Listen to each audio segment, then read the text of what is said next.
శ్రీ సచిదానంద సద్గురు సాయినాథ్ మహారాజ్ की जय। శ్రీ రమణ లీల నిర్యాణ లీలాఖండము ద్వితీయ ప్రకరణము 40వ అధ్యాయము కార్యసమాప్తి। ఈ కార్యాలలో మొదటిది కుంభాభిషేకం। మాతృభూతేశ్వరాలయ ప్రారంభం 1939 సంవత్సరంలో జరిగింది। అంతవరకు అది ఒక చిన్న కుటీరంలో సమాధి, దానిపై లింగం మాత్రమే ఉండేది। చిన్న కుటీరంలోనే ఉండటం ఇష్టం లేక ఇతర స్థలాలలో ఉన్న విధంగా తెల్లరాయితో ఆలయ నిర్మాణం జరగాలని భక్తులు సంకల్పించారు। అన్నిటికీ ధనం ప్రధానం, ఆ తర్వాత సహచరుల తోడ్పాటు। ఏదేమైనా అది భగవంతుని సంకల్పం। భగవాన్ చరిత్రలో మొదటి నుండి ఆలయాల ప్రభావం మీరు చూస్తూనే ఉన్నారు।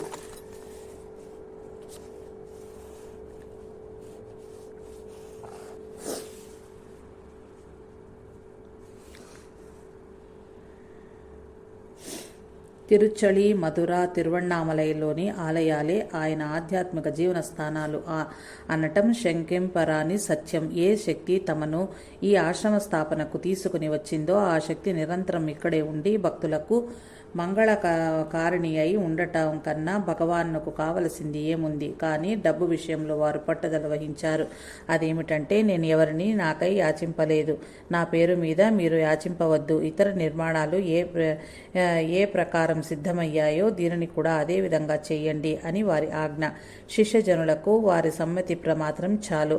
ఇది అమ్మ ఆలయమని నిరంజనానందుల ఉత్సాహం।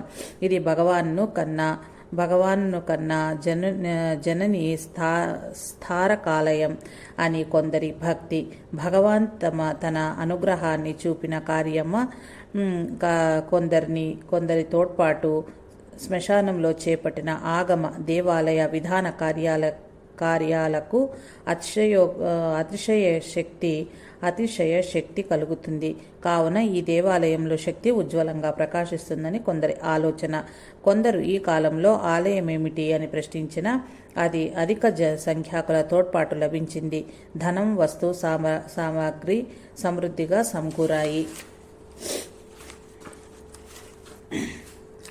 ఈ ఆలయంలో పూజలు అందుకునేవి మాతృభూతేశ్వరుడు, తల్లి రూపంలో వచ్చిన ఈశ్వరుడు, రెండవ దైవము యోగాంబ, మూడవది శిలారూపంగా మేరు ప్రస్తారంలో తీర్చబడిన శ్రీచక్రము, దాని క్రింద భాగంలో బంగారు రేకుపై శ్రీచక్రం ప్రతిష్ఠించారు। ఆగమశాస్త్ర ప్రకారం ఆ విధి విశేషాలు నిర్ణయించిన విధంగా దక్షిణ దేశం నుండి వచ్చిన అనుభవజ్ఞుడైన శిల్పి పర్యవేక్షణలో ఈ నిర్మాణం సాగింది। పెద్ద పెద్ద రాతి బండలను అతి ప్రయాసతో తెచ్చి వాటిని మలచి నిర్మాణం చేశారు।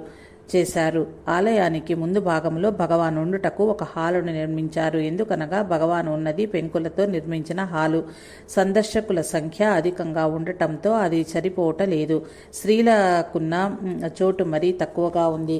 1946వ సంవత్సరానికి భగవాన్ తిరువణ్ణామలై వచ్చి 50 సంవత్సరాలు అయినందున ఆంగ్ల సాంప్రదాయం ప్రకారము గోల్డెన్ జూబ్లీ మహోత్సవము ఎంతో వైభవంగా జరిగింది। ఆనాటి జనసమూహానికి హాలు సరిపోదని దానికి ఉత్తరం వైపు ఉన్న సమతల ప్రదేశంలో పెద్ద పాకను వేసి దానికి జూబ్లీ హాల్ అని పేరు పెట్టారు। ఆ ఉత్సవం తర్వాత భగవాన్ అక్కడే ఉండేవారు, కానీ అది వర్షకాలం, ఎండాకాలాలలో నివసించుటకు అనువైంది కాదు। కావున విశాలమైన హాలు శాశ్వతంగా తగిన ప్రదేశంలో కట్టించాలని నిరంజనానందులకు తోచింది। దానికి దేవాలయం ముందున్న స్థలమే తగినదని నిర్ణయించారు। ఈ హాలుకు 1945 జనవరి 25న శంకుస్థాపన జరిగింది।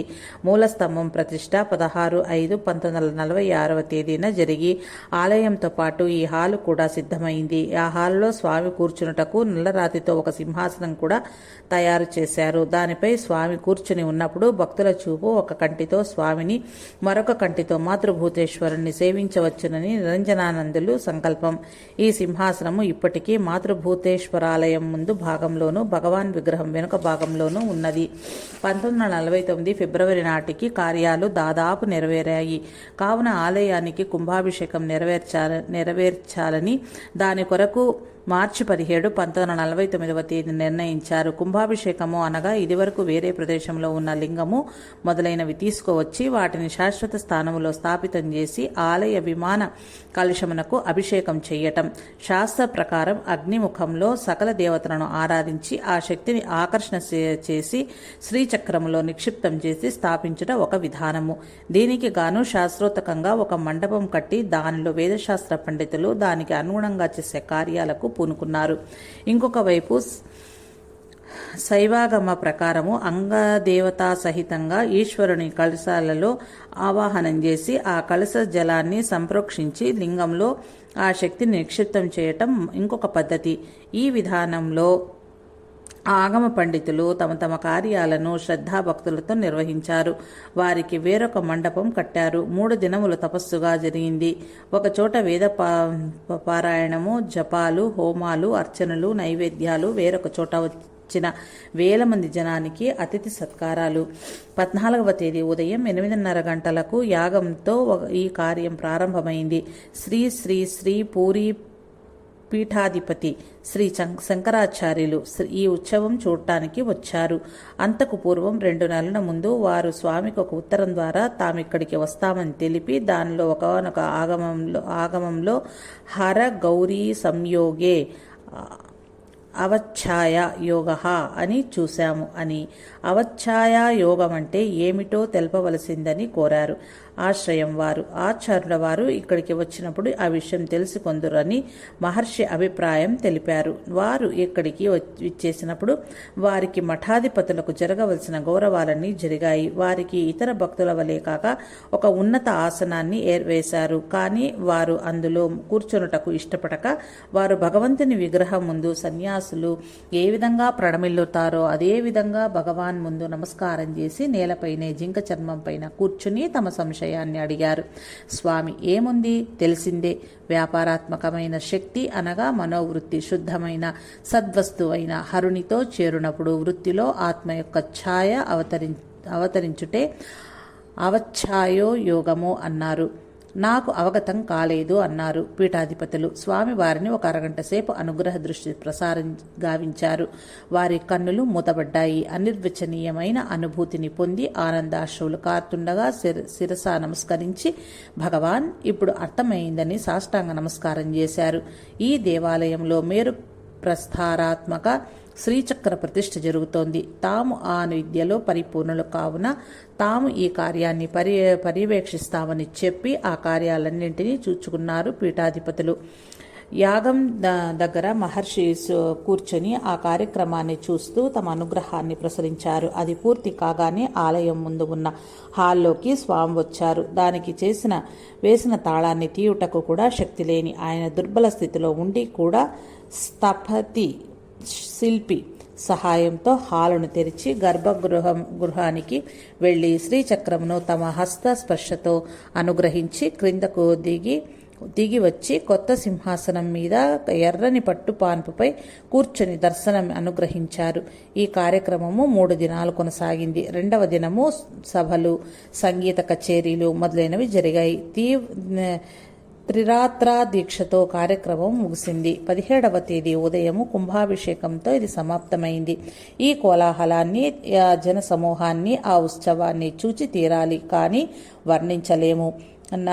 వారి లోకానుగ్రహ కార్యం శాశ్వతంగా భూమిపై జరుగుతూ ఉండాలని, ఈ కార్యమే ఆయన కర్తవ్యమని మరియు ఆఖరిదని కొందరికి తోచింది. 3 రోజులు వారి మనస్కత, అంతర్ముఖత పరిశీలించిన వారికి స్వామి ఆధ్యాత్మిక లోకాల నుండి సకల మంగళ శక్తులను, ఈ శ్రీచక్రము మొదలైన వాటి మీద కేంద్రీకరిస్తున్నారని తెలిసింది. వారి శరీరము దుర్బలము కానీ చేసిన కార్యం అద్భుతము.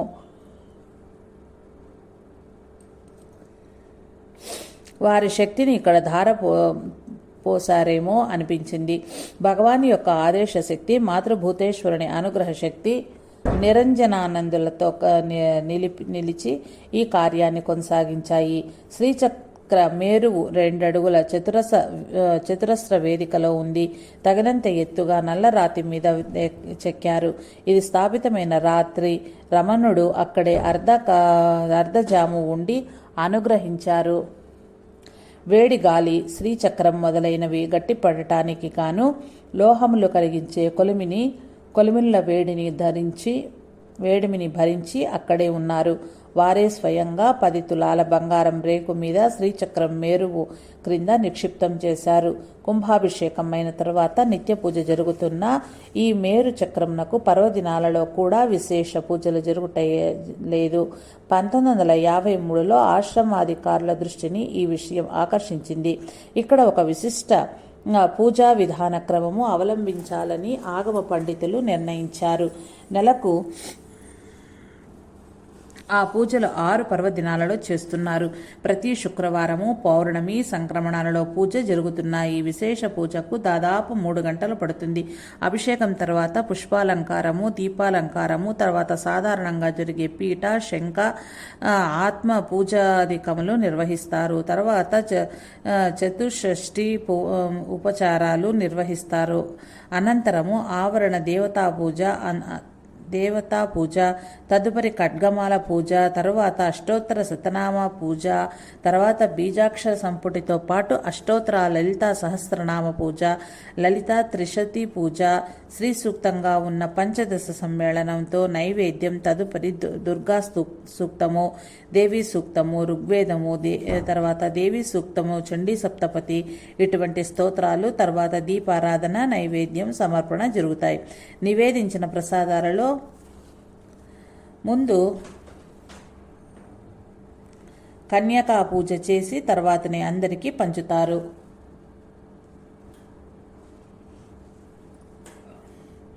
ఇటువంటి పూజా ప్రణాళిక భగవాన్ నిర్యాణానికి ముందే ప్రారంభమైంది. ఒకనాడు భగవాన్ పూజా సమయంలో ఇక్కడ ఉండి భోజనానికి వేళైన భోజనశాలకు వెళ్ళలేదు. సేవకులలో ఒకరు, ఎంత బాగున్నది పూజ, ఎప్పుడు ఇట్లే జరిగితే ఎంత బాగుండును అన్నారు. నిజమే, ఇంత శ్రమపడువారు ఎవరు అని భగవాన్ అడిగారు. ఆశ్రమ పడుటకు సాధు అరుణాచలుడు సిద్ధపడ్డాడు. సర్వం క్రమం తప్పక నడుస్తున్నాయి. ఈ పూజ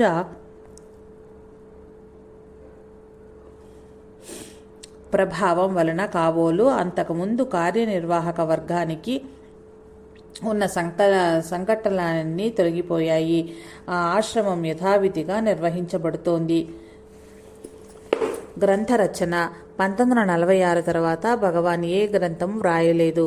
కానీ పూర్వము రచించిన అక్కడక్కడ చెదిరి ఉన్న తమ రచనా గ్రంథాలనే పునరుద్ధరించే కార్యంలో అధికమైన ఆసక్తి చూపించేవారు.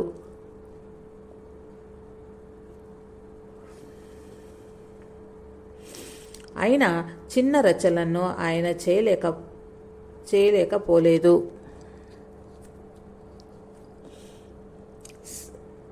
సిద్ధ లక్షణము.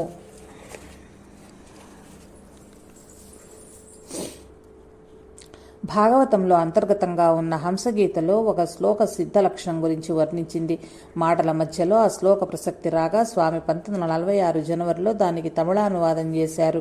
బలరాం రెడ్డి గారి కోరికపై దాన్ని తెలుగులో అనువాదం చేశారు. ఒడలు నశ్వరః మదిస్థితం ఉత్తిత్తంబో కర్మవశమున విడిపడడం గలయగలదో తన్నెరంగిన సిద్ధుడు తనువు గనడు గుడ్డను మదిరా మదమున గ్రుడ్డి వలనే. శరీరము అశాశ్వతం. అది విశ్రాంతిగా ఉన్నా కదులుతూ ఉన్నా అది ప్రారబ్ధాన్ని ఆశ్రయించి ఉంటుంది. ఆత్మానుభవం పొందిన సిద్ధునకు అది ఉన్నా పడిపోయినా ఆ ఎరుక ఉండదు. ఎలాగంటే బాగా సారాయి తాగిన వ్యక్తికి ఒంటి మీద బట్టలున్నాయా ఊడాయా అన్న స్పృహ ఉండదు కదా. త్రిశూలపుర మహాత్మ్యం. 1946 ఫిబ్రవరిలో విశ్వనాథ బ్రహ్మగారి చేత సంస్కృతం నుండి తమిళంలోకి భగవాన్ రాయించి సరిచేశారు. త్రిశూలపురం అనగా తిరుచ్చళి. పరాత్పర పూజ. శంకరులు పరాపూజ అని ఆత్మపూజ అని 2 శ్లోకమాలికలు రచించారు. వాటిని కలిపి స్వామి పరాత్మ పూజ అని వ్రాశారు. దానిలో ప్రదక్షిణ తత్వం గురించి నిర్వచించారు. పరిభ్రమతి బ్రహ్మాండ సహస్రాణి మహేశ్వరే కూటస్థాఖిల రూపేస్మిన్ ఇతి ధ్యానం ప్రదక్షిణం. దీనికి దక్షిణ భారతదేశంలో ఒక కథ ప్రచారంలో ఉంది.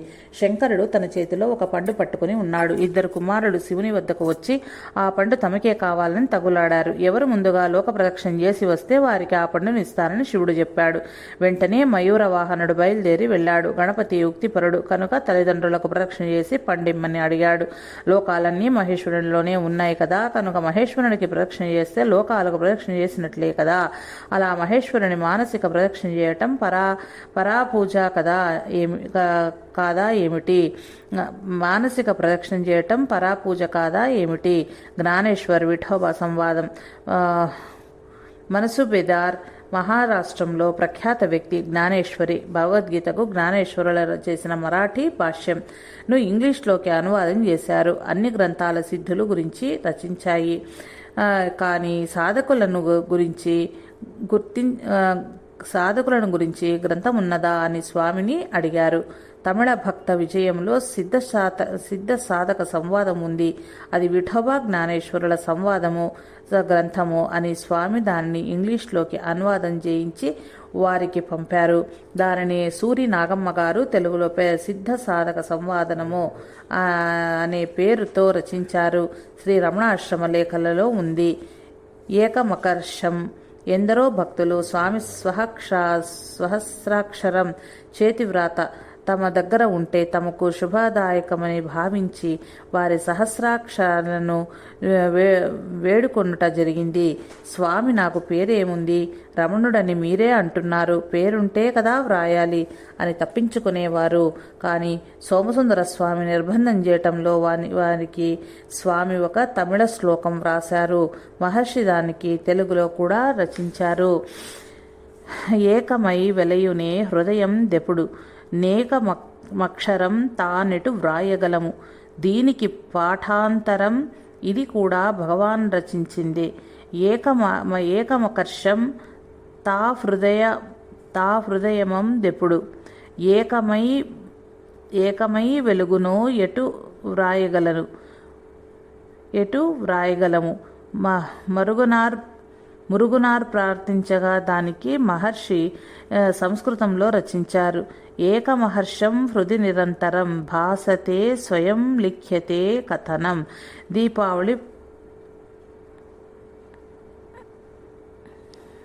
దీపావళి పద్యాలు. శ్రీవారి రచనలను ముద్రించకుండా ఉన్న వాటిని కలిపి అచ్చు వేయాలని భక్తులకు సంకల్పం కలిగింది.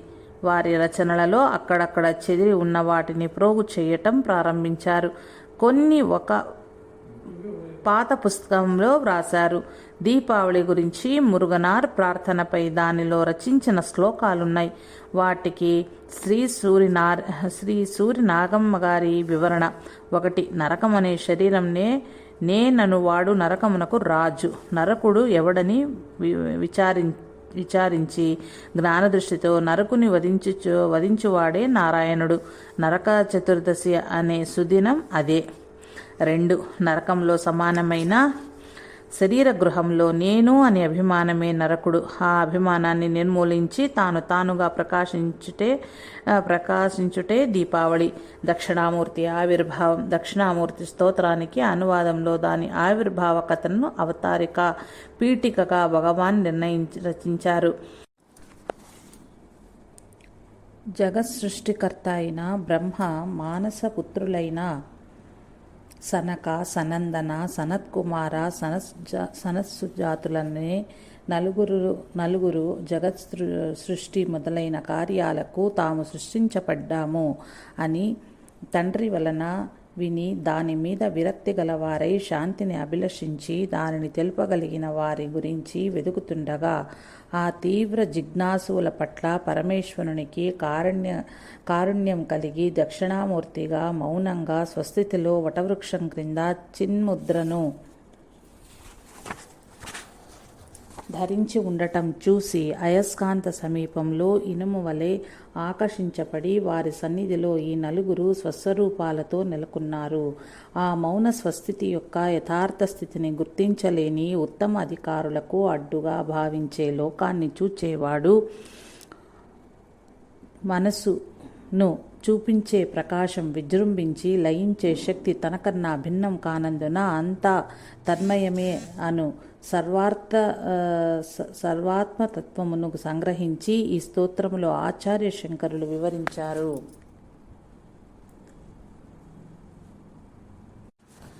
స్వామి సంగ్రహణ నైపుణ్యానికి ఇది ఒక ఉదాహరణ. అసలు ఈ కథ తమిళంలో కల శివరహస్యములో దశమాంకంలో 2వ అధ్యాయంలో దక్షిణామూర్తి ప్రాదుర్భావం అనే శీర్షికతో ఉందట.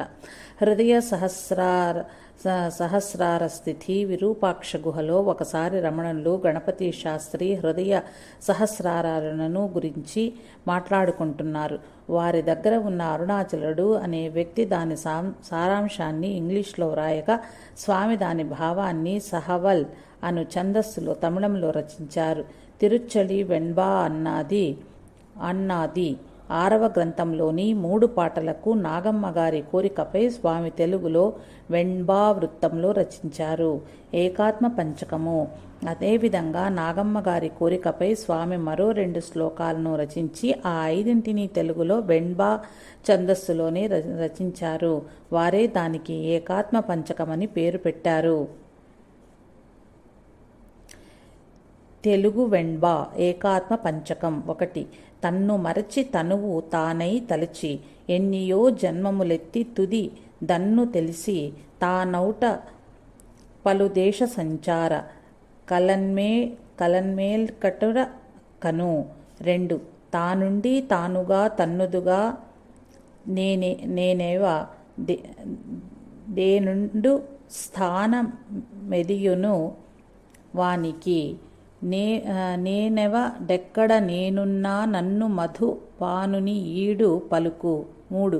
తనలో దయ ఉండ దాను జడమో తను వందున్నట్లు తలచు మనుజుడు చిత్రములో నున్నది చిత్రమున కాధార వస్త్రమనియుంచో వాడు. 4. పొన్నుకు వేరుగా భూషణముండునే తన్ను విడిచి తనువేది తన్ను దనువనువా దగ్నుడు ననువాడు తను గనిన జ్ఞాని ధరించు. 5. ఎప్పుడు నున్నది ఏకాత్మ వస్తువే ఎప్పుడా వస్తువు నాది గురు చెప్పక చెప్పి తెలియగ చేసినారే ఎవరు చెప్పి తెలుపుదురు చెప్పు. ఏకాత్మతత్వము నిట్టిదని తేల్చి భక్తుల దేహాత్మ భావములను దీర్చెను. ఏకాత్మ జ్ఞానస్వరూప రమణ గురునాథుడు తానానతి నిచ్చు పంచక మందు. భావము. 1. ఒకడు నిద్రించి తనను మరచి కలలో ఒక రూపంతో తాదాత్మ్యం చెంది ఆ రూపమే తాననుకుని ఎన్నో చోట్ల తిరుగుతున్నట్లుగా కలగని చివరకు హఠాత్తుగా మేల్కొన్నాడు. ఆత్మను మరిచి శరీరమే తాను అని అనుకుని అలా బహుశరీరాలను అభిమానించటంతో తనకెన్నో జన్మలు ఉన్నాయని అనుకున్నాడు. చివరకు ఆత్మ గోచరింపగా తాను ఆత్మే అని తెలుస్తోంది. సంసారమనే కళ అణిగిపోగా తాను సత్యమైన జ్ఞానస్వరూపమైన ఆత్మే అని ఎల్లవేళలా స్ఫురించును.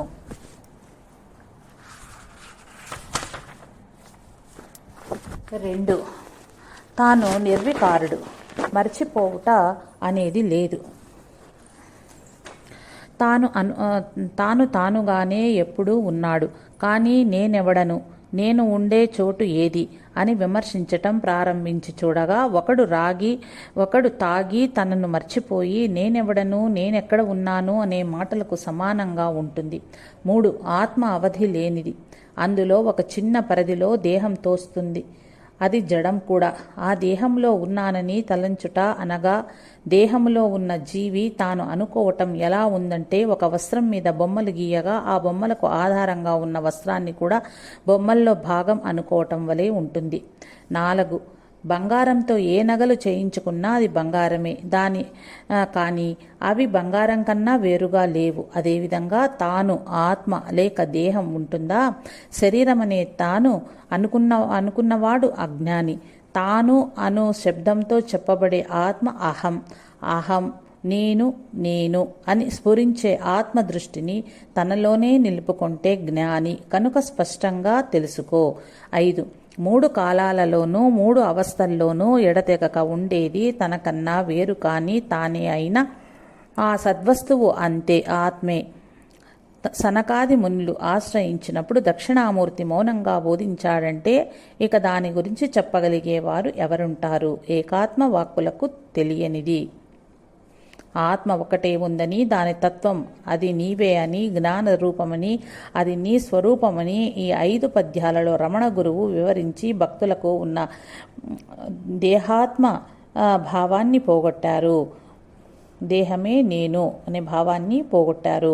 అదేవిధంగా భగవాన్ అరుణాచల రత్నకంకు తెలుగులో అనువాదం రాశారు. వెంబా ఛందస్సు తెలుగులో నిర్వచించారు. ఒక చాటు తమిళ ప్రభులింగ లీలలోని ఒక భావాన్ని తమ పలుకులలో స్వామి గీతంగా వ్రాశారు. మానవునికి జ్ఞానం కలిగిన పిమ్మట ఈ శరీరం మీద లక్ష్యం ఉండదు.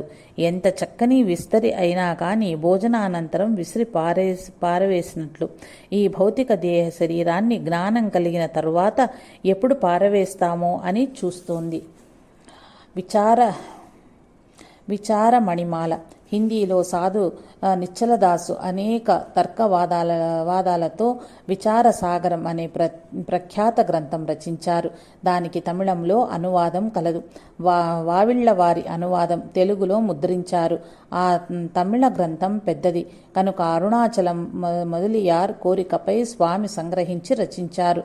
భక్తుల ప్రార్థనపై తెలుగులో కూడా ఆ సంగ్రహాన్ని విచారమణిమాలగా రచించారు. ఆశ్రమ గ్రంథములో ఇది ప్రచురితమైనది. మహాత్ములు పలికిన ప్రతి అక్షరము సత్యమా అని కొందరు సందేహం. అది కేవలం కథాభ్యాజం అని, అంతరంగంగా వేరొక ఆధ్యాత్మిక అర్థం ఉన్నదని వారి తలంపు. మేమనేదేమిటంటే ఏ విధంగా ప్రపంచమంతా ఈశ్వరుని దృష్టికి అనగా సృష్టి సంకల్పములకు చిహ్న మాత్రమో అదే విధంగా ఇవి కూడా ఈశ్వరుడు సంకల్పించగా కారణ జగత్తు ఏర్పడింది. పూర్వకాలంలో మిగిలిన బీజములు ఇప్పుడు ఉద్భవించాయి. దానికి అనుగుణంగా సూక్ష్మ జగత్తు పుట్టింది. అదే స్థూల జగత్తుగా కనిపిస్తుంది. స్థూల జగత్తు మాత్రము నిజమై సూక్ష్మ కారణం జగత్తులో సత్యం కాకపోవటం ఎలా జరుగుతుంది? పురాణాలు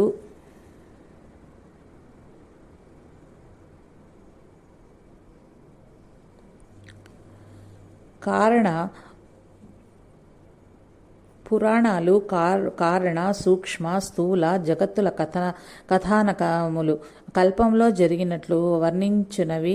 వ్యవహార జగత్తున్నది అనేవారికి సూక్ష్మ లోకాలను నమ్మక తప్పదు. కనుక భగవాన్ చెప్పేదేమిటంటే సిద్ధులు లేరు, ఈశ్వరుడు లేడు, శివలోకములు మొదలైనవి లేవు. వాటిని నమ్మటం గ్రుడ్డి నమ్మకాలని తలించేవారు వారి వాక్యాలకు అనుగుణంగా తమ గుడ్డి అవిశ్వాసం దిద్దుకోవటం మంచిది.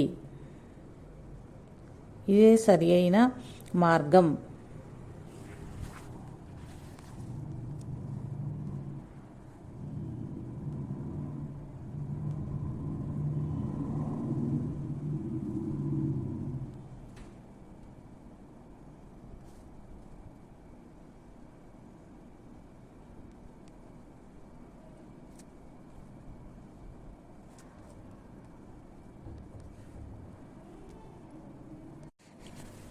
భారత నాయకులు కర్మణ్యేవాధికారస్తే మా ఫలేషు కదాచన అనేక సంవత్సరాలుగా భారతదేశంలోని ప్రజలు స్వాతంత్ర్య ఉద్యమం చేస్తున్నారు.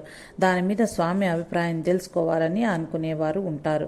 ఎందుకనగా గాంధీ ఉద్యమం కేవలం స్వరాజ్యమును మాత్రమే సంపాదించే ప్రయత్నం కాదు, స్వరాజ్య సంపాదన కోసం అని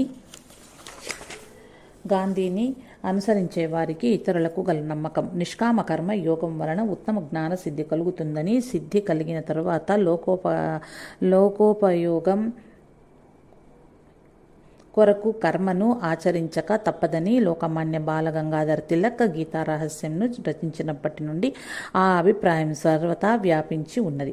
అలా అయితే రాజకీయ వ్యవహారాలు చేస్తున్న శ్రీ అరవిందులు, గణపతి మునీంద్రులు మొదలైన వారు తర్వాత దానిని ఎందుకు మానివేశారో కారణం తెలియదు.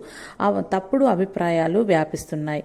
వాటి నివారణ కొరకు రచించిన ఈ ప్రకరణం చదివిన తరువాత నిష్కామ కర్మాచరణ మీద స్వామి అభిప్రాయం తెలుస్తుంది. స్వామి తాము రాజకీయ వ్యవహారాల్లో పాల్గొనరు, ఆశ్రమవాసులు కూడా పాల్గొనకూడదు. గాంధీ గారి ఉద్యమంలో కొన్ని అంశాలు వారి ఉద్యమానికి పూర్వం నుండి అవలంబించటం ఉంది.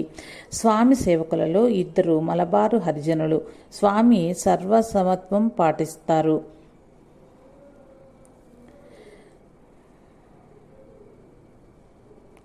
విద్యా వినయ సంపన్నే బ్రాహ్మణే గవిహస్తిని శునిశ్చైవ స్వపాకే చ పండితా సమదర్శినః.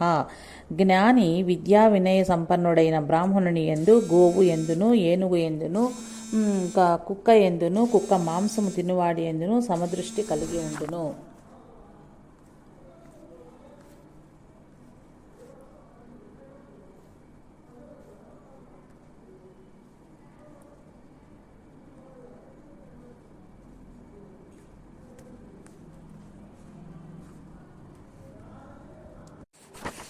స్వామిని అనుసరించి ఇతరులలో ఆశ్రమంలో ఎవరి పట్ల భేదము పాటించరు. స్వామి భక్తులలో మహమ్మదీయులు, క్రైస్తవులు అందరూ ఉన్నారు. కావున సంఘర్షణకు ఇందులో అవకాశం లేదు. స్వామి ఉపయోగించే వస్త్రాలు ఎప్పుడూ ఖద్దరు వస్త్రాలే. లోక శ్రేయస్సు కొరకు అవతరించిన స్వామి తాను అవతరించిన భారతదేశానికి శ్రేయస్సును ప్రసాదించడా. ఎర్రవాడ జైలులో గాంధీ తన ఉపవాసం ప్రారంభించినప్పుడు చాలామంది జనం ఆయన శరీరం శ్రమకు ఓర్చుకోలేదని, శరీరం పడిపోవచ్చునని భయపడ్డారు. అటువంటి వారిలో ఒకరు స్వామి సన్నిధానంలో ఆ వార్తను పత్రికలో చదివి బాధపడ్డారు. స్వామి దాన్ని చూచి ప్రశ్నించారు. అతడు స్వామితో, ఇక గాంధీ గారు మనకు దక్కరు అని చెప్పి విషాదంతో ఉండగా స్వామి చిరునవ్వుతో అలాగా అన్నారు. అతనికి ఈ పలుకులో అమృతం వల్లే తోచింది. 1938 సంవత్సరంలో భారత జాతీయ నాయకులు ఆయన రాజేంద్ర ప్రసాద్, జమ్నాలాల్ బజాజ్ ఆశ్రమానికి వచ్చి 1 వారం రోజులు ఉన్నారు. సహజంగానే మితభాషి అయిన రాజేంద్ర ప్రసాద్ స్వామి సన్నిధిలో 6 రోజులు ఉండి ఆ ఆనందం, ప్రశాంతతను ఆస్వాదిస్తూ ఒక్క మాట కూడా రాలేదు. చివరకు ప్రయాణమై వెళ్లే ముందు స్వామితో, గాంధీ గారు నన్ను ఇక్కడకు వెళ్ళమన్నారు, వారికి తెలియచేయటానికి ఏమైనా సందేశం ఇస్తారా అని అడిగారు. హృదయాలు ఒకదానితో ఒకటి సంభాషిస్తుండగా ఇక వేరుగా సందేశం ఏముంది, ఒకే శక్తి అక్కడ ఇక్కడ పనిచేస్తోంది అని చెప్పారు. జమ్నాలాల్ బజాజ్ కూడా చాలా వరకు మౌనంగానే ఉన్నారు. ఒకరోజు సాయంకాలం వేద పారాయణం తర్వాత ఆయన మహర్షిని దేశం కొరకు ప్రయత్నం, అలా అర్పించుకునేవానికి ఉండవలసిన బుద్ధి గురించి ప్రశ్నించారు. మహర్షి, ఉత్తమ గమ్యం పొందగోరేవానికి కావలసింది తాను వేరు అన్న భావం, అహంకారం నశించటం మాత్రమే. అహంకారం అనగా నేను అన్న బుద్ధి నాశనమైతేనే సిద్ధి. బజాజ్, దానికి మంచి జ్ఞానం అనగా ఏమి చెయ్యాలో, ఎలా చేయాలో తెలిసి ఉండటం, ఆ మార్గాన్ని అనుసరించటం, సరైన ధర్మాన్ని పాటించటం, దానిని విడిచిపెట్టకుండా ఉండటం కావాలి కదా. ఇవి లేకపోతే అపజయమే కదా. మహర్షి, నిజమే. సత్య మార్గంలోనే అటూ ఇటూ ఊగిసలాడకుండా అచంచలంగా ప్రయత్నం చేస్తుంటే శక్తి వృద్ధి అవుతుంది. బజాజ్, మార్గమధ్యంలో ఎన్నో కష్టాలు, దారిలోని కష్టాలు ఎదుర్కొని జయించగల శక్తి లభించడం ఎలా?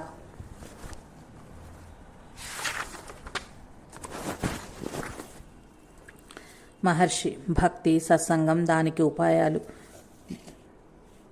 బజాజ్, మీరు ఇంతకుముందు మోక్షానికి అహంకార నాశనమే ప్రథమోపాయమని, అది లేకపోతే ముక్తి లేదని చెప్పారు కదా. ఇప్పుడు భక్తి, సత్సంగాలు, మార్గాలు అంటున్నారు. నేను భక్తుడను, నేను సత్సంగ పరాయణుడను అని అనుకోవటంలోనే జీవత్వ, అభిమానం, అహంకారం ఇమిడి ఉన్నాయి కదా.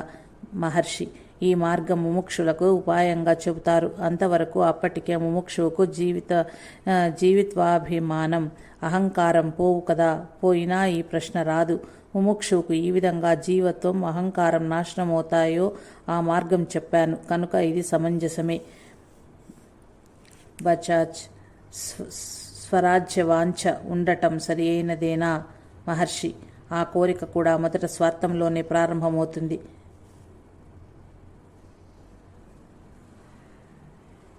స్వ అనగా తనకు మాత్రమే కాదు, తమ వారి యొక్క అని కూడా అనవచ్చు. అప్పుడు అది పరార్థమని చెప్పవచ్చు.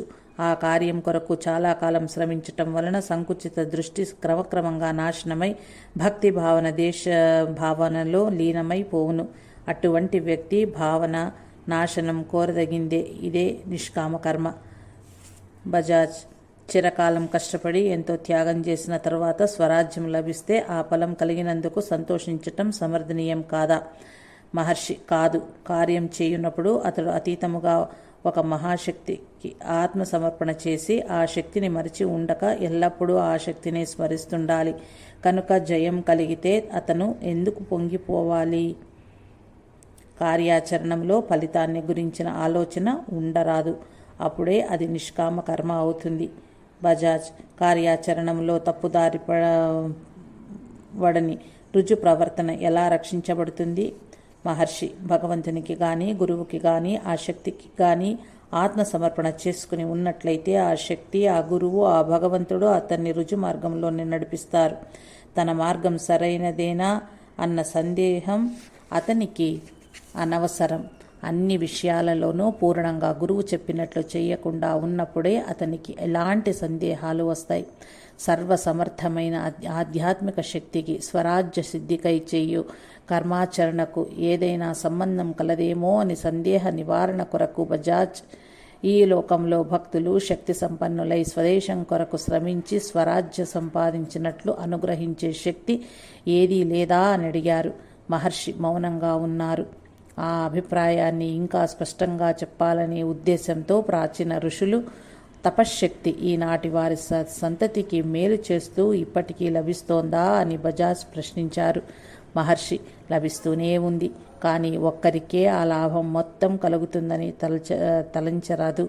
ఆ లాభం సజ్జులందరికీ సమానంగానే లభిస్తుంది. కొంతసేపు ఆగి ఆ శక్తి అనుగ్రహమే లేకపోతే ఆధ్యాత్మిక ఆధారాలని ఆశ్రయించి ఈ దేశం మొత్తం ఈ ఉద్బోధం ఎలా కలిగింది అని మహర్షి అన్నారు. కర్మయోగం నుంచి ఇంతకన్నా ఏమి ఉపదేశించాలి?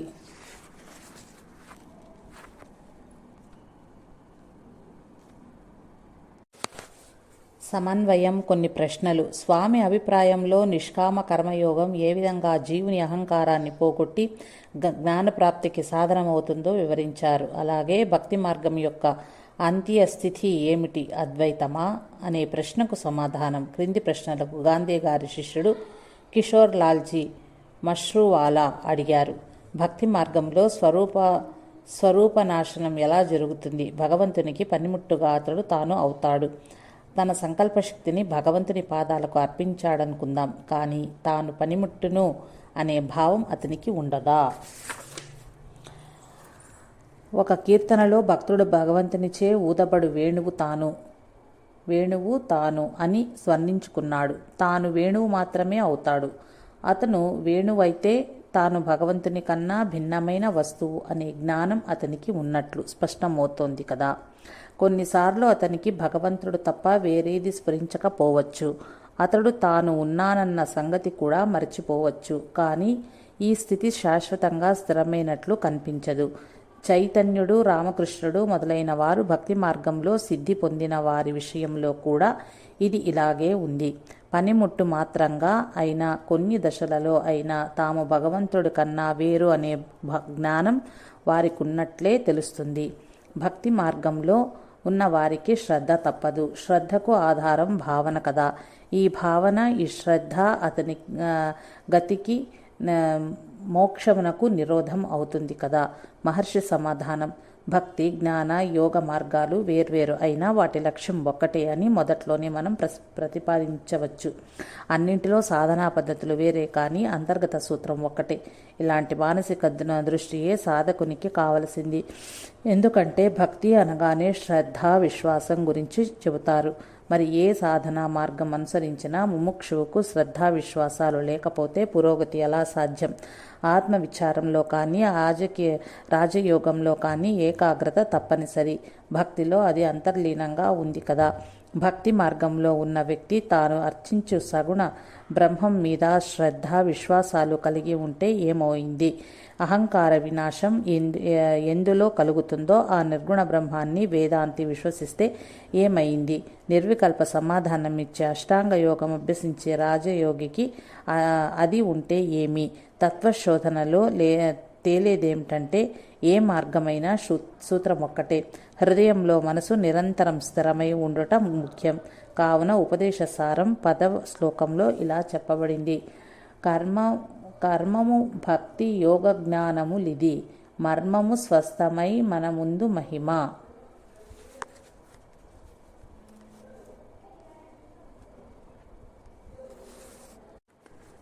భక్తి మార్గంలో ఉండేవారికి రూపనాశనము, జీవత్వ నాశనము కలుగుతుంది. దీనిలో సందేహం లేదు. ప్రపత్తి శరణాగతిలో ముఖ్య భావమే ఇది.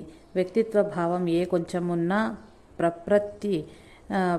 ప్రపత్తి భావం పూర్ణం కాదు. ఒకే శక్తి మానసికంగా, శారీరకంగా ఆలోచనలను నడిపిస్తున్నది, నియమిస్తున్నది. మనం ఏది చేసినా ఆ మహోన్నత శక్తి వలన మాత్రమే ఆ విధంగా చేస్తున్నాము. గాంధీ మాటల్లో బుద్ధి కన్నా గొప్పది, ఎంతో మహోన్నతమైనది.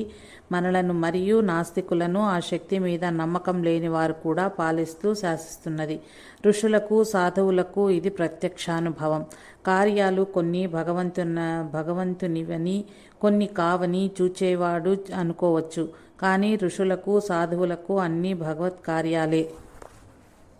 గాంధీ మాటల్లో బుద్ధి కన్నా గొప్పది, ఎంతో మహోన్నతమైనది. మనలను మరియు నాస్తికులను ఆ శక్తి మీద నమ్మకం లేని వారు కూడా పాలిస్తూ శాసిస్తున్నది. ఋషులకు, సాధువులకు ఇది ప్రత్యక్షానుభవం.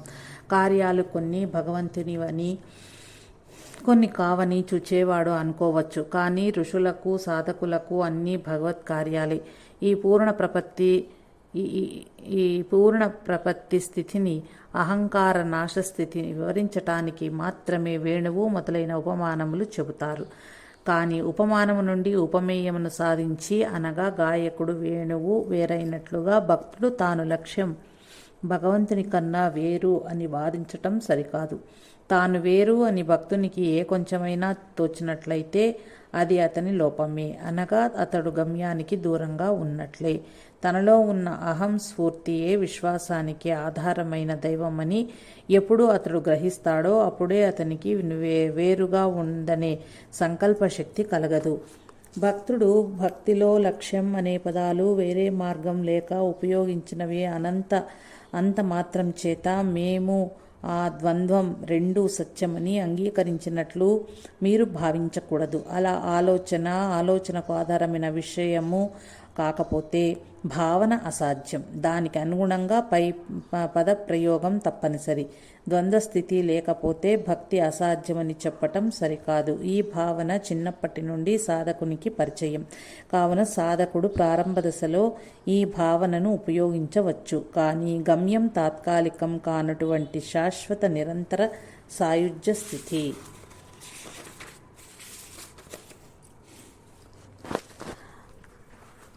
భక్తుని కన్నా భగవంతుడు వేరు అనే భావానికి ఆధారం ఏమిటి? దేశకాలాల భావం అనగా ఆకాశంలో పలానా వస్తువుకు ఇంత ఎత్తు, ఇంత పొడుగు, ఇంత వెడల్పు, ఇంత దూరం అని ఊహలకు ఆధారమైన త్రిమానాత్మక భావన, 3 డైమెన్షనల్ కాన్సెప్ట్ అనుక్షణం మన తలపులను ఆవరించి ఉంటుంది. దాని వలన భక్తుడు భగవంతుడు వేరని తోస్తుంది. చైతన్యుడు తాను కృష్ణుని వేణువును అన్నప్పుడు వేణువు వలె తాను జడంగా ఉన్నట్లు, ఇతర శక్తి చలనం లేకపోతే తాను కదలలేనని చెప్పినట్లు కాదు. తన బ్రతుకు గతి స్థితి అంతా పరమాత్మలోనే స్థిరమైందని, అదేవిధంగా ఆ దైవం తనలో వ్యాపించి ఉన్నాడని చెప్పుట ఆయన ఉద్దేశం. అనగా తాను దైవంల రెండింటి తత్వం ఒక్కటేనని చెప్పటం.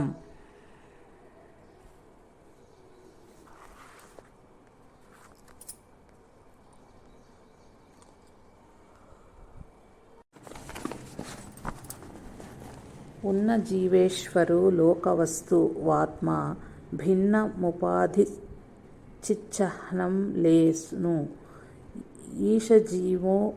ఈశజీవమో వేష్వధి విధాః సత్వభావతో వస్తు కేవలం. వైష్ణవులలో అగ్రగణ్యులైన సమ్మాళ్వార్ ఇలా కీర్తించారు: దేవాదిదేవా, నిన్ను దేవతలే కొలుస్తున్నారు. నేను ఎవడనో తెలియక నేను నాది అనుకుంటున్నాను. ఇప్పుడు తత్వం ఎరిగిన తర్వాత నీవే నేను, నీవు నావాడవు కూడా అని తెలుసుకున్నాను. ఇంకొక దృష్టితో ఈ విషయం పరిశీలిద్దాం. దానివలన శుద్ధాద్వైతం భక్తి ఒక్కటే అని తెలుస్తుంది. భక్తులు సర్వశక్తి అయిన భగవంతుని అన్నింటిలోనూ అంతటా చూస్తారని అందరికీ తెలిసిన విషయమే కదా. అదే కదా జ్ఞాని సమదృష్టికి కారణం.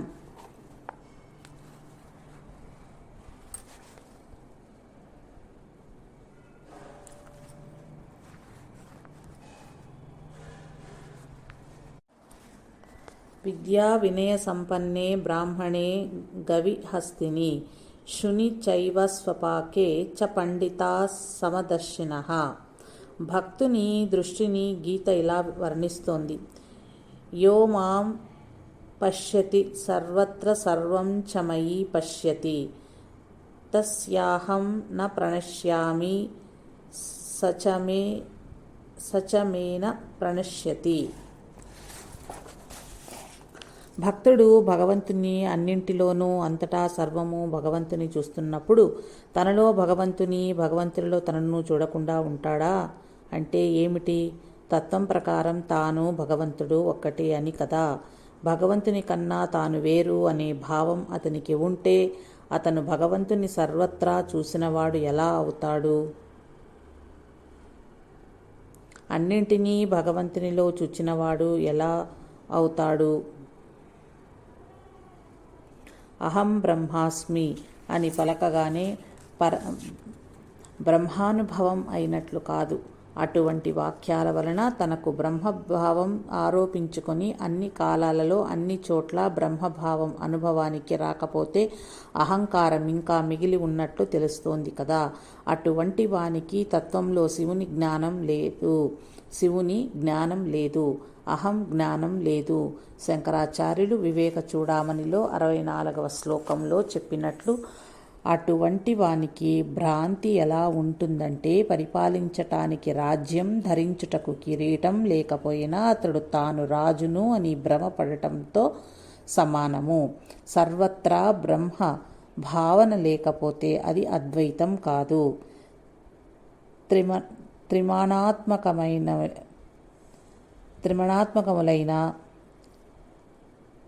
3 డైమెన్షనల్ కాన్సెప్ట్ అవకాశ భావాలు అజ్ఞాతంగా మనస్సును ఆవరించి గాయకుడు వేణువుల వలె వస్తువులు వేర్వేరు అనే భావాలకు కారణమవుతాయి. మీ ప్రశ్నలోనే కొన్నిసార్లు కరణమాత్రములుగా నిత్య వస్తువు గురించి చెబుతోంది. ఎంత గొప్ప భక్తులైనా ఎప్పుడో ఒకప్పుడు ద్వంద్వభావం ఉండక తప్పదని మీ అనుమానము. శ్రీరామకృష్ణ చైతన్యులు మొదలైన వారి జీవితాలలో జరిగిన సంఘటన వలన సిద్ధాంతీకరించబడట లేదు. ఈ సిద్ధాంతం ఒప్పుకొనుటకు ఒక కారణం స్థూల దృష్టికి కనిపిస్తూనే ఉంది. పరమానంద వివశుడై ఉన్నప్పుడు భక్తునికి బాహ్య విషయాల మీద, లోక విషయముల మీద, చివరకు తనకు శరీర స్పృహ ఉన్నట్లు కూడా కనిపించదు. ఇతర సమయాలలో అతడు వాటి స్పృహ నుండి దానికి అనుగుణంగా ప్రవర్తిస్తున్నట్టు తెలుస్తున్నది. శరీర అవసరాలను తీర్చుకున్నంత మాత్రం చేత భక్తుని అచంచల భక్తికి చంచలత్వం ఉందని శంకించవలసిన పని లేదు. పుస్తకంలో వ్రాస్తున్న గ్రంథకర్త భావాలు అతని మనస్సులో నుండి వచ్చిన మనసు పూర్ణంగా భావంలో నిమగ్నమై ఉంటుంది. చేయి కేవలం యంత్రంలాగా పనిచేస్తుంది. అటువంటి వారు ఆధ్యాత్మిక మార్గం నుండి తొలగిపోయారని, భగవంతునికి దూరమయ్యారని అనుకోవటం సరికాదు. వారు శరీర అవసరాల నిమిత్తం మనసు నిమగ్నం అవటం వలన కానీ, శరీరం పట్ల ప్రపంచం పట్ల తెలివి కలిగి ఉండటం చేత కానీ ఏర్పడదు. వారెప్పుడూ అపరోక్షానుభూతిని కలిగి ఆ దైవంతో ఒకటిగానే ఉన్నారు. వారి మనసు ఒకప్పుడు ప్రపంచ స్పృహ కోల్పోయి శుద్ధ చైతన్యంగా ప్రకాశించినట్లు కనిపిస్తుంది. అటువంటి వారు ఎప్పటికీ ఇంద్రియాలకు వశం కారు. ఇంద్రియాలకు వశం కాకూడదని గీత సాధకుని హెచ్చరిస్తోంది కదా. ఇంద్రియాణి ప్రమాధిని హరంతి ప్రసభం మనః. ఇంద్రియాణి అనే పదం ప్రయోగించిందే కానీ విషయాణి అనలేదు. తాత్పర్యమేమంటే అటువంటి భక్తుడు కర్మలను చేస్తున్నప్పుడు, మాట్లాడుతున్నప్పుడు తాను దేహం అని భ్రమించడు. కానీ అతడు జ్ఞానేంద్రియములను, కర్మేంద్రియములను ఉపయోగిస్తాడు. దీనిని ఎలా గ్రహించాలంటే పరమాత్మకు అతడు ప్రపత్తి శరణాగతి కలిగి ఉన్నాడు. ఆ పరమాత్మలోని ఆ భక్తునిచ్చే శక్తి, విజ్ఞానం, నిష్ఠ కలిగి ఉంది కనుక ఆ దశేంద్రియాలు ఆ భక్తునికి ఉపకరణాలుగా కాకుండా పరమాత్మకే ఉపకరణాలుగా ఉన్నాయని అజ్ఞానికి దేహమే తాను అనే భావం ఉంటుంది. ఋషులు, సాధు పురుషులు ఇతరుల వలె ప్రవర్తించటం చూచి అజ్ఞాని తన వలె వారు కూడా శరీరంతో తాదాత్మ్య భావం కలిగి ఉన్నారని పొరబడతారు. శుద్ధ చైతన్యం యొక్క ప్రత్యక్షానుభూతికి అపరోక్ష జ్ఞానమునకు ఇంద్రియాలు, ఆలోచనల మొదలైన వాటి వలన కలిగే జ్ఞానానికి సంబంధం లేదు. అది అటువంటిది కాదు. వృత్తి అనగానే త్రిపుటి, ద్రష్ట, దృష్టి, దృక్కు ఉండక తప్పదు. అపరోక్షంలో త్రిపుటి లేదు. గాఢధ్యాన సమాధులలో ద్రష్ట, దృశ్య, ద్వంద్వ జ్ఞానం అణుగుతుంది. దీనికి ప్రమాణం అనుభవమే. అంతర్ముఖమై ఎల్లప్పుడూ సద్వస్తువుతో సాయుధ్యమై ఆధ్యాత్మికానుభూతిలో పరమావధి. తపస్సు వలన కానీ, సమాధిలో కానీ సాధకుడు దీనిని ప్రత్యక్షంగా అనుభవిస్తాడు. ఎప్పుడూ ఆ జ్ఞానమే ఉంటుంది. దీని గురించి సద్దర్శనంలో ఇలా చెప్పారు. ఉన్న వస్తువు ఉండనే ఉంది. అది లేకపోతే ఉన్నట్లు భాషించదు కదా. ఆ సద్వస్తువుకు తలపేది ఉండదు. మన తలుపులకు మూలము ఆ సద్వస్తువే. అది హృదయంలో ఉండటం వలన అవగాహన కొరకు మాత్రమే. ఈ సత్య వస్తువును తలచుట ఎట్లు? అజ్ఞానికి మాత్రం ఈ శరీరమే నేను, ఈ శరీరానికి ఆధారమైన ఆత్మనే నేను అనే అనుభవం జ్ఞానికి ఉంటుంది.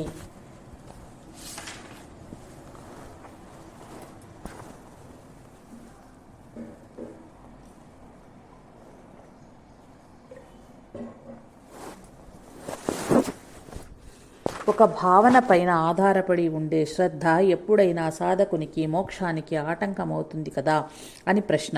సాధకుడు ఏ భావంతో ప్రారంభిస్తే ఏమిటి? ఆధ్యాత్మిక అనుభూతి సత్యమే. కానీ అది ఇతరులకు ఎలా ఉన్నా సాధకునికి మాత్రం భావం కాదు కదా.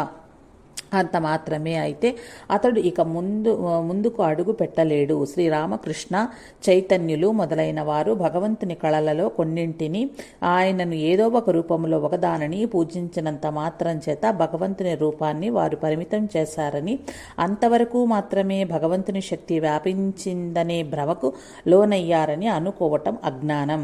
శ్రీరామకృష్ణుడు పూజ, సాధన కొరకు భగవంతుని అనేక రూపాలతో ఆరాధించారు. ఏ రూపంలో ఆరాధించినా చివరకు అల్లా, క్రీస్తులను కూడా ఆరాధించారు. ఆయనకు ఒకే తత్వానుభూతి లభించింది. పూజా లక్ష్యంలో తాను పూర్ణంగా ఐక్యమగుట. తన లక్ష్యమైన ఆరాధ్య దైవం సర్వగతమని, సర్వవ్యాపకమని, సర్వశక్తిమంతుడని ఆ భక్తులు తలిచిన మాట యథార్థం. వారు ఎన్నుకున్న రూపం కేవలం నిమిత్త మాత్రం, చిహ్న మాత్రం. గీత మనసును శుద్ధస్తత్త అయిన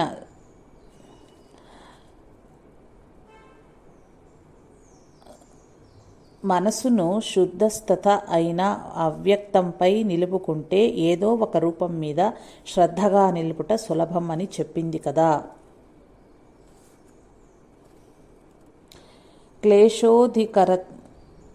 క్లేశోధికతర స్తేషామవ్యక్తాసక్తచేతాసాం అవ్యక్తా హి గతిర్దుఃఖం దేహం వర్భిరవాష్యతే.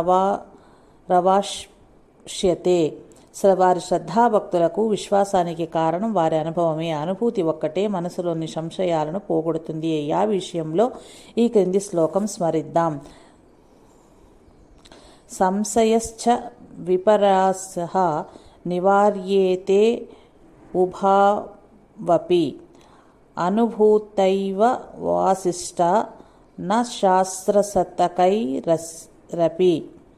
ఏ రూపాన్ని లక్ష్యంగా భావించి ఏ భావంతో సాధన ప్రారంభించినా జ్ఞానికి తన అపరోక్షానుభూతి అనుభవం ఎల్లప్పుడూ సమగ్రంగా పూర్ణంగా ఉంటుంది. దానిని అతడు బాహ్యంగా అనేక మాటలతో వర్ణిస్తాడు.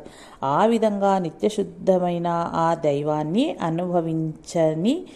అనుభవించలేని సాధకుడు కూడా ఏకాగ్రత తీవ్రశక్తితో ఉంటే అతని లక్ష్యాన్ని ఆ అవ్యక్త ఆధ్యాత్మిక అనుభూతే నిర్ణయిస్తుంది.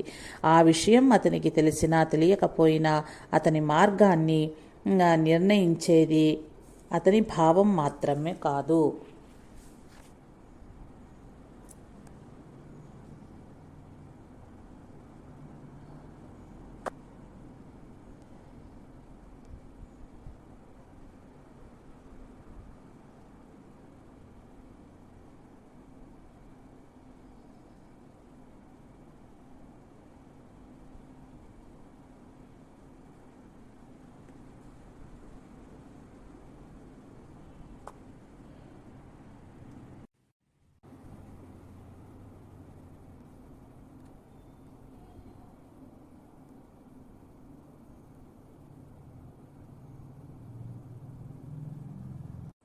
కనుక సాధకుడు శ్రద్ధాభక్తులతో ఉంటే అతని భక్తికి ఏ భావము ఆటంకం కాదు. మహాత్ముని వాక్యాలను ఇక్కడ ఉదహరించటం సందర్భోచితంగా ఉంటుంది. లక్ష్యం సద్వస్తువుతో ఐక్యం పొందటం, శాశ్వతమైన ఆ అనుభూతిని పొందుటకు భావన ఎప్పుడూ ఆటంకం కానేరదు అనే ఈ రెండు సిద్ధాంతాలు ఆయన వాక్యాల ద్వారా నిరూపించబడ్డాయి. డాక్టర్ ఫాబ్రీ అనే అతడు గాంధీని తన ధ్యాన పద్ధతి ఏమిటి, ఏ రూపంలో ధ్యానిస్తారు, ప్రార్థన వలన దైవ సంకల్పం మారుతుందా, పోనీ దాన్ని తెలుసుకోవడమైనా సాధ్యమవుతుందా అని అడిగాడు. దానికి మహాత్ముని ప్రత్యుత్తరం ఈ విధంగా ఉంది. దైవ సంకల్పం మారదు, కానీ చేతన పదార్థాలన్నింటిలోనూ దైవం ఉన్నాడు. కావున నా ధ్యానానికి అర్థం నేను నాలో దైవశక్తిని పెంపొందించటానికి ప్రయత్నిస్తున్నాను అని. అలా గాఢ విశ్వాసం ఉన్నా సరిపోదు. నా జీవితంలో దైవాంశం యొక్క అనుతరణ కాలేదు. కావున నేను భారతదేశానికి స్వాతంత్రం కొరకు ప్రార్థిస్తున్నప్పుడు ఆ స్వాతంత్రమును సాధించినట్టి లేక దాని ప్రయత్నానికి కావలసిన శక్తిని నేను కోరుతున్నాను. ప్రార్థన వలన నాకు ఆ శక్తి తప్పక లభిస్తుందని నా అభిప్రాయం. ఇది యాచన అవుతుంది, కానీ దీనిని ఎలా ధ్యానం అంటాము అని ఫాబ్రీ ప్రశ్న అవుతుంది. కానీ నేను నన్ను ప్రార్థిస్తున్నాను అంటే నాలోని పరమాత్మ అయిన సద్వస్తువును ప్రార్థిస్తున్నానని చెప్పవచ్చు. ఆ పరమాత్మతో నాకింతవరకు ఐక్యభావం కలగలేదు. కావున సర్వవ్యాపకమైన ఆత్మలో నా వ్యక్తిత్వం లీలమవ్వాలని నా ఎడతెగని తీవ్రమైన కోరిక రూపమే నా ప్రార్థన అవ్వచ్చు. ఈశ్వరునిలో లీనమవ్వటం, తండ్రిని కొడుకు వలె ఆయనను ప్రార్థించుట ఏ విధంగా కుదురుతుంది? ఈ ప్రార్థన ఐక్యతకు భంగం వాటిల్లుతుంది కదా. ఈశ్వరుడు ఎక్కడో మేఘమండలంలో అతి దూరంగా ఉన్నాడు, అతనిని నేను ధ్యానిస్తున్నాను అనుట యథార్థ స్థితి. ఆయన ఎంత దూరంలో ఉంటే అంతగా ఆయన దివ్య సన్నిధి నాకు లభించాలనే ఆశ తీవ్రాతి తీవ్రం అవుతున్నది. మనసు కాంతి కంటే వేగం అని తెలుసు కదా. కావున నా అంతరంలో ఉన్న, ఎంతో దూరంలో ఉన్న అమేయమైన శూన్యమే. ఆయన దూరంగానూ ఉన్నాడు, దగ్గరగానూ ఉన్నాడు. ఆయన నాలో ఉన్నాడన్న విశ్వాసం ఎల్లప్పుడూ నాకు ఉండదు. ఉన్నదేమిటంటే దృఢమైన విశ్వాసం. దాని వలన కనపడని ఆ ఈశ్వరునిలో నన్ను నేను అర్పించుకుని లీనమైపోతాను. ఈ విషయాలు హరిజన్ పత్రిక నుండి సేకరించినవి. వీటి వలన పొందవలసింది మనోవిశ్వాసం కాదు, అంతరంగంలో ఉన్న ఈశ్వరునితో ఐక్యమయ్యే అనుభవం. దానికి మార్గం ధ్యానం. ధ్యానం అంటే ఆ దివ్యశక్తిలో లీనమైపోయి తనను తాను మరచుట అని తెలుస్తోంది. దీని ద్వారా కర్మ మార్గం అనుసరించే భక్తునికి, జ్ఞాన మార్గం అనుసరించే సాధకునికి లక్ష్యంలో అద్వైతం స్పష్టమవుతుంది. పరమాత్మ సాకారం రూపంగా భక్తుడు భావించక పూజించక పోయినా కొంతవరకు అతని అభిప్రాయం భగవంతుడు సగుణుడు అని అవుతుంది. ఎవరైనా భగవంతుని సాక్షి అని, నిర్గుణుడు అని పూజిస్తారా? సూత్రధారుడని, మనలను నడిపేవాడని భావించినా అది కూడా సగుణ భావనయే. ఈ భావన అద్వైతి నిర్గుణ బ్రహ్మ భావన వేరు కావా? సమాధానం: భక్తుని భావన సగుణం, ఇందులో సందేహం లేదు. సగుణం కాని భావన ఉండదు. కానీ తత్వానుభూతిని నిర్ణయించటం అందులోని గొప్పతనం. భగవంతుని గురించి ఎవరికైనా ఉన్న భావన కాదు. భక్తుని శ్రద్ధా విశ్వాసాలను కూడా ఆ భావనపై ఆధారపడటం లేదు. నిర్గుణ బ్రహ్మం భావగమ్యం కాదు. అలా అయితే అది సగుణమే అవుతుంది. అది భావనకు అతీతమైంది. రమణుల మాటల్లో ఇది భావశూన్య సద్భావస్థితి. కావున ఏ సగుణోపాసనలో అయినా అది అంతర్లీనంగా ఉన్నదే. కావున భక్తుని భావన సగుణ భావన అనటం కేవలం శాస్త్రాల్లోనే. ఏ మతస్థుడైనా ఏ భక్తుడైనా ఎలాంటి భావనతోనైనా ఉండవచ్చును. కానీ జ్యోతిని కనుగొనడానికి ప్రయత్నించే వారందరికీ తత్వానుభావం ఒక్కటే. అదే సత్యయోగం.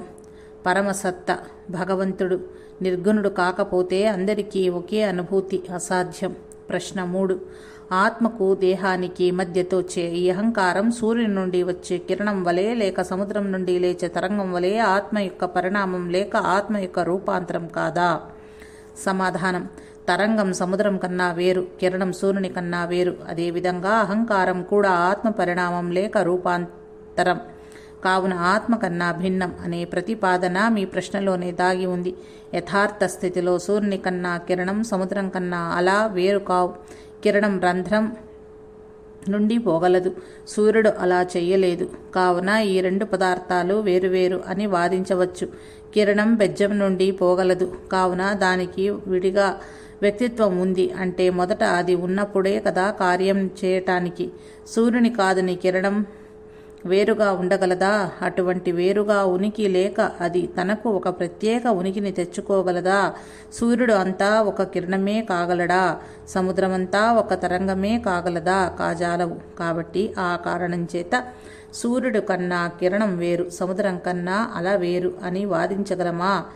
వాని వస్తు స్థితి ఆ కిరణంగా ఉంటుందా, తరంగంగా ఉంటుందా? కిరణం సూర్యునిలో అంశం కాకుండా వేరుగా కిరణం ఉండటం దాని వాస్తవ స్థితి అయితే నీ పరిణామ రూపం వాస్తవమని చెప్పగలం. సూర్యుడు కాక కిరణం వాస్తవం కానిచో కిరణంగా కనిపించే ఈ రూప పరిణామం ఎలా వాస్తవం? ఏది వస్తుస్థితితో అనగా ఏది సద్వస్తువో దానిలో పరిణామం సాధ్యమా? అటువంటి సద్వస్తువు పరిణమించి ఇంకొక వస్తువు కాకపోతే ఇంకా అది వాస్తవ వస్తువు లేక సద్వస్తువు ఎలా అవుతుంది? యథార్థమేమిటంటే ఉనికి లేక సత్తా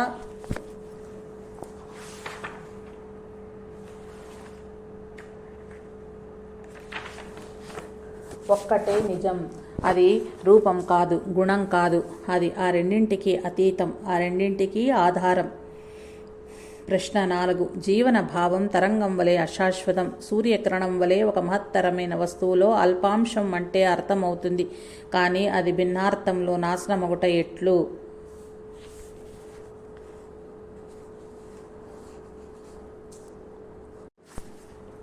సమాధానం: శివోహం అని అనటం భగవదానుభూతి ఎలా కాదో అలాగే జీవభావం అల్పం అని తెలుసుకొనుట చేత జీవత్వం నాశనం కాదు. ఒకటి అజ్జగర్విత భావం, ఇంకొకటి వినమ్ర భావం. కానీ ఇంకా జీవభావం ఉంది. జీవభావం నాశనం అవటానికి దాని మూలాన్ని వెతికి అందులో నిష్టను పొందాలి. అదే జీవాత్మ నాశనం. శుద్ధ మనసుకు ఈ భ్రాంతి లేదు. అపరిశుద్ధ మనసుకే ఈ జీవత్వ భ్రాంతి. ఈ భ్రాంతి కేవలం పిశాచం. తేరిపారాగా నిశితంగా చూస్తే ఈ భ్రాంతి ఉండదు.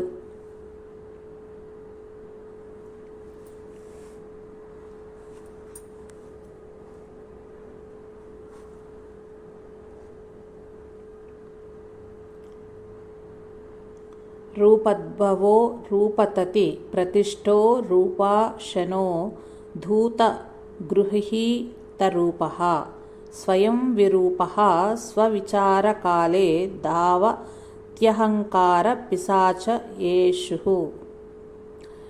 ద్వి రూపంతో బుట్టు రూపాళి నిలుచు రూపముచే హెచ్చు రూపాత్తమగును. స్వవిచార వేళలో స్వయం నిర్విరూపి యయి పరువెత్తు నహంకృతి గనుము. సద్విద్య శ్లోకం 25. సత్యాస్థితిర్రాన్హ ముదేతి యాత్ర తచ్చోదయాస్తాగ గవేషణేస వినా నశ్యే ధ్యతి తన్న నశ్యేత్ స్వాత్మైక్యరూప కథమస్తు నిష్ఠా సత్యాస్థితిర్నాహ ముదేతి యత్ర తచ్చోదయ స్థాన గవేషణేస వినాశ నశ్యేద్విది తన్న నశ్యేత్ స్వాత్మాఖ్యరూప కథమస్తు నిష్ఠా. ద్వి అహం పుట్టుకయన్న నది గనేయుండు మహము మూల మరిసి ఎందు జేరకయే అహము పుట్టని స్వనాశాస్తి ఏ ఎట్టౌదవు తా నది యగు స్వస్థయు నెట్టులొదవు. సద్విద్ది శ్లోకం 27. ఈ అహంకార పిశాచం రూపాన్ని ఆశ్రయించి పుడుతుంది. రూపాన్ని పట్టుకుని నిలుస్తుంది. రూపంతో పాటు వృద్ధి చెందుతుంది. ఒక రూపాన్ని వదిలి మరొక రూపాన్ని ఆశ్రయిస్తుంది. ఈ అహం ఎవరు అని విచారణ చేస్తే అది పరిగెత్తును. నేను అన్న ఆలోచన పుట్టకముందు ఉన్న స్థితియే మన అసలు స్థితి. నేను తలపు పుట్టు చోటును వెదకి అహంను నాశనం చేయాలి. అహం నాశనమైన స్థితిని పొందకపోతే స్థితిలో నిలివేది ఎలాగా? అంతవరకు భ్రమంగా అయినా సరే అది సత్యమున్నచో అది భ్రమ అని తెలుసుకుంటే అసత్యమని తెలుసుకొనుట అని సమాధానం. 5 సర్వం కల్విదం బ్రహ్మ నేనే నానాస్తికించన అని కొందరు మహానుభావులు అంటున్నారు. సర్వం బ్రహ్మమే. అది వివిధ నామరూపాలతో ఉన్నది. వారికి దేశకాలాలు కూడా సద్వస్తువే అయినట్లు ఉన్నది. నామరూపాలు నిత్యము మార్పు చెందుతున్న అశాశ్వతమే అయినా వారికి అవి బ్రహ్మం యొక్క నిరంతరము వ్యక్త భావాలుగా యథార్థములు. వారికి ఇప్పుడు తీరములే. ఆ నదీ గర్భమే.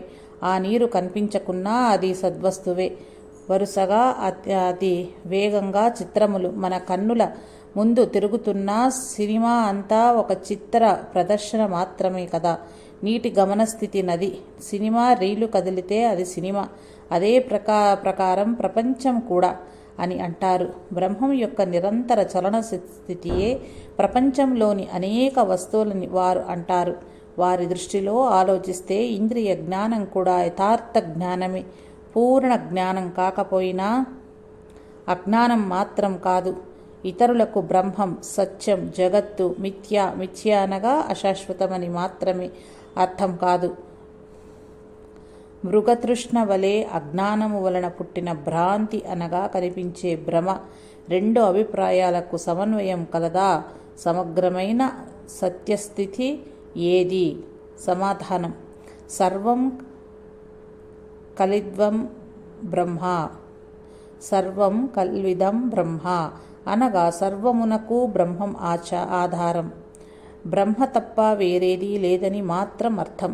ప్రశ్నలోని అర్థం సరికాదు.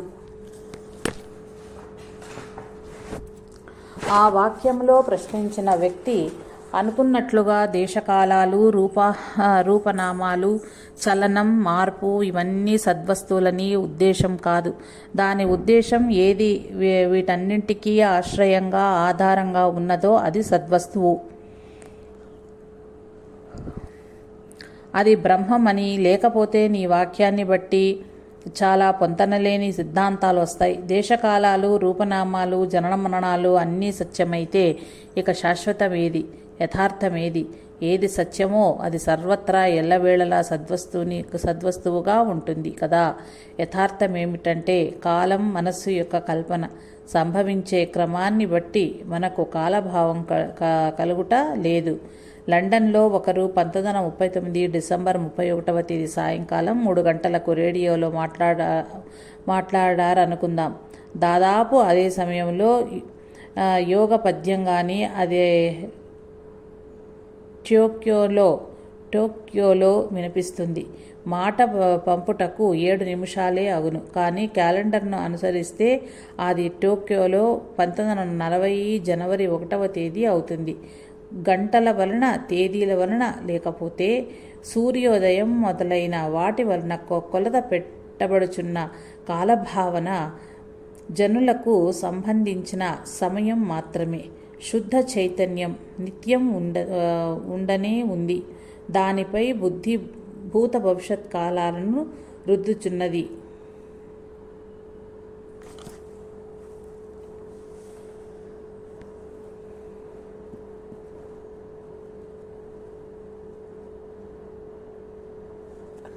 వర్తమానం ప్రకారం భూత భవిష్యత్తులను మనం పరిగణిస్తాము. వారి కాలాలలో అవి ఆ సమయాలలో వర్తమానాలే కనుక ఎప్పుడూ ఉండేది వర్తమానం ఒక్కటే. ఇప్పుడు తత్వమెరుగక భూత భవిష్యత్తులను తెలుసుకొనుట, ఒకటి సంఖ్యను లెక్క పెట్టకుండానే, పరిగణలోకి తీసుకోకుండానే లెక్కలు చేసినట్లు ఉండును.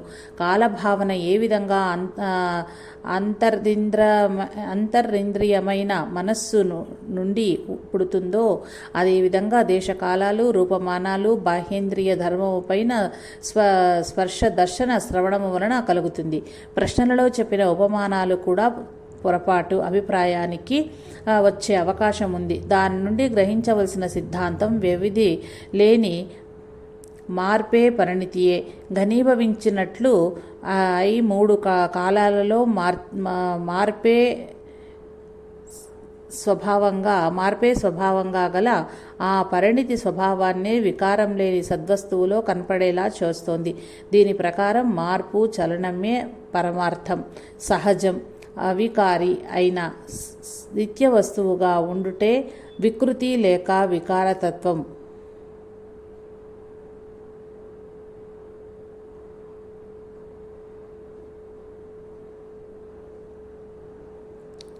అది సరికాదు. మార్పు, చలనం పరమార్థం కాదు. అదే పరమార్థమైతే దానిని ఎలా ఉందో అలా గ్రహించుట అసాధ్యం. జరిగే క్రమం మార్పులకు గ్రహించుట కూడా అసాధ్యం. జరిగే క్రమం మార్పును గ్రహించుటకు మనలో అవికారి, ఏకం అయిన శుద్ధ చైతన్యం ఉండకపోతే అది సాధ్యం కాదు. ఆ చైతన్యం ఏకం పరిపూర్ణం కాక కాలంలో సమంగా ఏర్పడే ఒక స్థితి లేక స్థాయి అయితే ఆ క్రమంలో ఏర్పడే ఒక అవయవం దాని తర్వాత ఏర్పడే మరొక అవయవాన్ని గ్రహించజాలదు. కనుక పరిణామము లేక మార్పు తప్పనిసరి అయితే అది తన స్వరూపమైన మార్పునే గ్రహించలేదు. చైతన్యం యొక్క నిత్యస్థితియే సమగ్ర స్మృతి.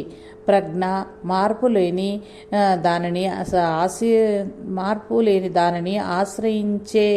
ఆశ్రయించియే పరిణామక్రమం గ్రహించబడుతోంది. అపరిపూర్ణ జ్ఞానం అజ్ఞానమే. ఎందుకనగా ఆ లోపం వలన అసమగ్ర ప్రజ్ఞయే సత్యమని పరమార్థమని గ్రహించబడుతోంది. అనేక మార్పులతో కూడుకున్న ఈ వ్యావహారిక ప్రపంచ జ్ఞానం నిజానికి అభాస జ్ఞానమే. ఎందుకనగా దానిని తెలిపే ద్రష్టను విడిచినా యథార్థమే అని గ్రహించబడుతున్నది. కావున బ్రహ్మ సత్యం, జగన్మిథ్య అనే వాక్యం మొదటి వాక్యాన్ని ఖండించదు. అన్నింటిలో ఆధార సూత్రంగా ఉన్న సద్వస్తువే సత్యం. వ్యవహారిక జగత్తు అనే వికృతి మిథ్య. సద్విద్యంలో 12, 13, 18, 20 శ్లోకాలను అనుసంధానిస్తే సరిపోతుంది. విద్యా కథం భాతి నచేద విద్యా విద్యా వినా కిం ప్రవిభా త్యయ విద్యా ద్వయం చ కస్యేతి విచార్య మూల స్వరూపనిష్ఠా పరమార్థ విద్య.